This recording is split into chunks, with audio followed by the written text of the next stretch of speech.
Welcome student. जैसे कि बताया था कि यूपीएससी एम नॉलेज ये यूट्यूब और फेसबुक और इंस्टाग्राम पर तीनों एक ही नाम से चैनल है। इस चैनल पे एजुकेशन रिलेटेड से वीडियो अपलोड होते रहते हैं। और पहले एक दो स्टोरी में मैंने बताया था कि पॉलिटी के कुछ क्विक रिवीजन शुरुआत करने जा रहे हैं, जो कि स्टार्ट मैं आज से करता हूँ। इस वीडियो में आप देखेंगे कि कोई लंबे लंबे वीडियोज़ नोट नहीं आएंगे। कुछ ऐसे होंगे कि एग्ज़ाम से रिलेटेड होंगे, जिससे कि आप इस वीडियो को देखते ही रिवीजन हो जाएगा और लिखने की ज़रूरत नहीं है। बस आप एक क्विक नोट बना सकते हैं, शॉर्ट नोट बना सकते हैं, जो कि आप एग्ज़ाम टाइम बस रिवीजन करने के लिए इंपॉर्टेंट नोट्स को देख के और याद कर सकते हैं। मैं इस वीडियो को उसी तरह से बताऊंगा जिससे कि आपका क्विक रिवीजन हो जाए। तो इस वीडियो को शुरू करते हैं। जैसा कि आप सभी जानते हैं, भारतीय संविधान एवं राज्य व्यवस्था पॉलिटी को ही कहते हैं और इसके 22 भाग और 395 आर्टिकल है।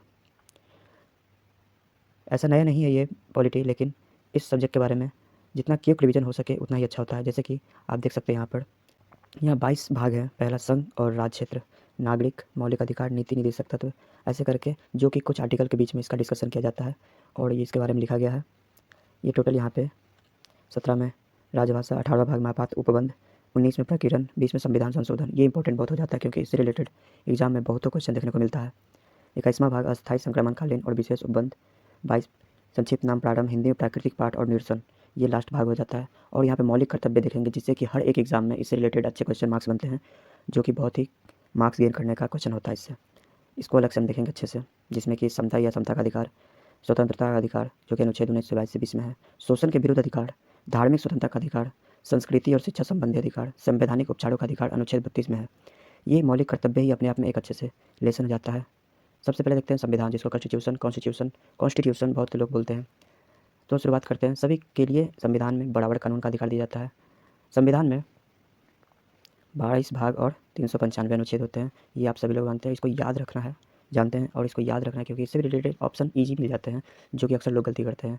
सबसे पहला भाग हम देखेंगे संघ और राज्य क्षेत्र।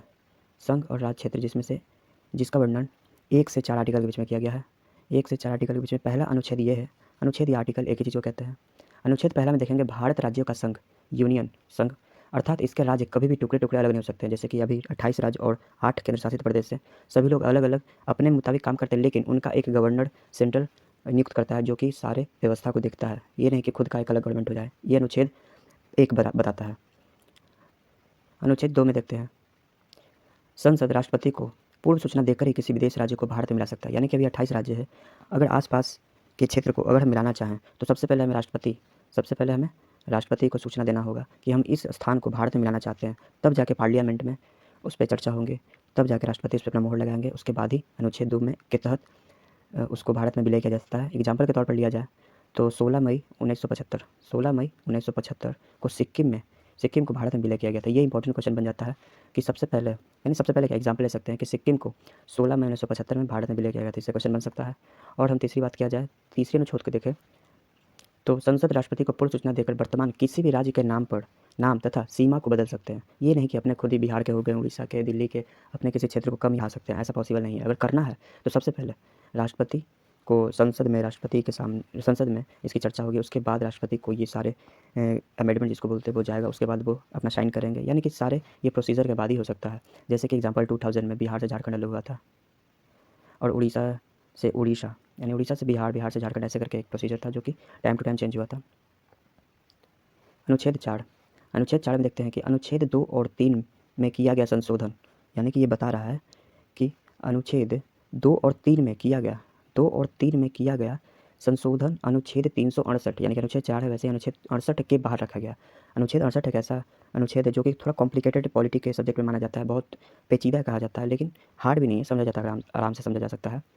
तो अनुच्छेद ये बताता है कि अनुच्छेद 2 और 3 क्या था, किसी सीमा को अपने मिलाना और बाहर करना।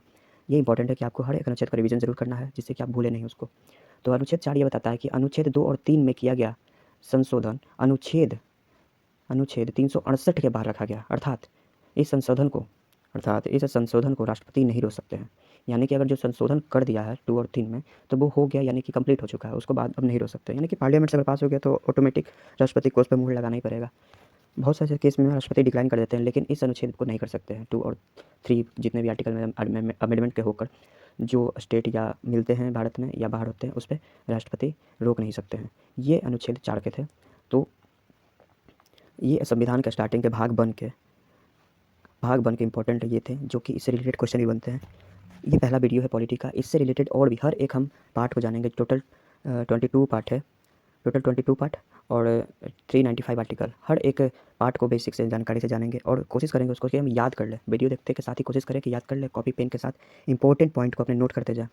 जैसे कि यहाँ इंपॉर्टेंट नोट था आर्टिकल 4 और आर्टिकल 1, इससे क्वेश्चन अक्सर आया करते हैं।